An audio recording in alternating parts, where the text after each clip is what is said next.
Well, for more on the story, we can cross to our correspondent Anna Cunningham, who's in Lagos. Anna, thanks for joining us. So the dust has settled somewhat since the bombing. And what do we know about the scale of the attack? This was indeed a big attack. This happened last night, as you said, a triple suicide bombing.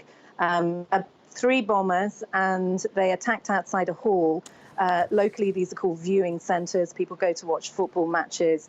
And this was in Kaduna, which is about 38 kilometres from Maiduguri, which is the state capital of Borno State. We know that 30 people died and at least 40 others were injured. I have just been told that at this viewing centre, they were watching 2 football matches. One was the Women's World Cup, Sweden versus Thailand, and the other one was the playoff at the Spanish Liga second division. So it was about 9 o'clock last night. We've also been told that emergency services were unable to get to the scene as quickly as they were needed. And when they did get there, they simply couldn't cope with the scale of this attack. Well, so far, no one's claimed responsibility, but Boko Haram has been active in that area in the past.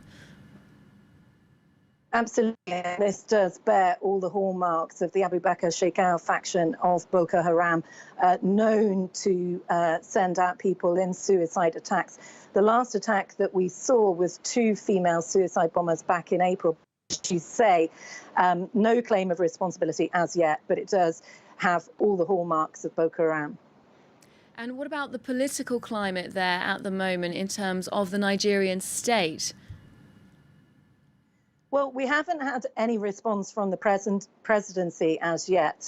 President Muhammadu Buhari and his government were re-elected for another 4 years earlier this year. There was Democracy Day last Wednesday, and I think what is interesting is that this attack has happened just a few days after Democracy Day was celebrated in Nigeria.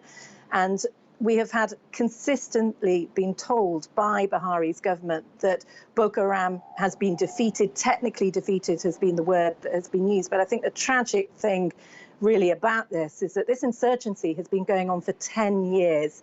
There's an estimated 30,000 people who have died in the Boko Haram insurgency, and yet it barely gets a reaction. That's the problem as to how common these suicide attacks have been over the years, that there really isn't any immediate response from the authorities when something as big as this happens. And as I said, next month will be the 10-year anniversary since the start of the Boko Haram insurgency. Indeed. Thank you very much. Anna Cunningham reporting for us there from Nigeria.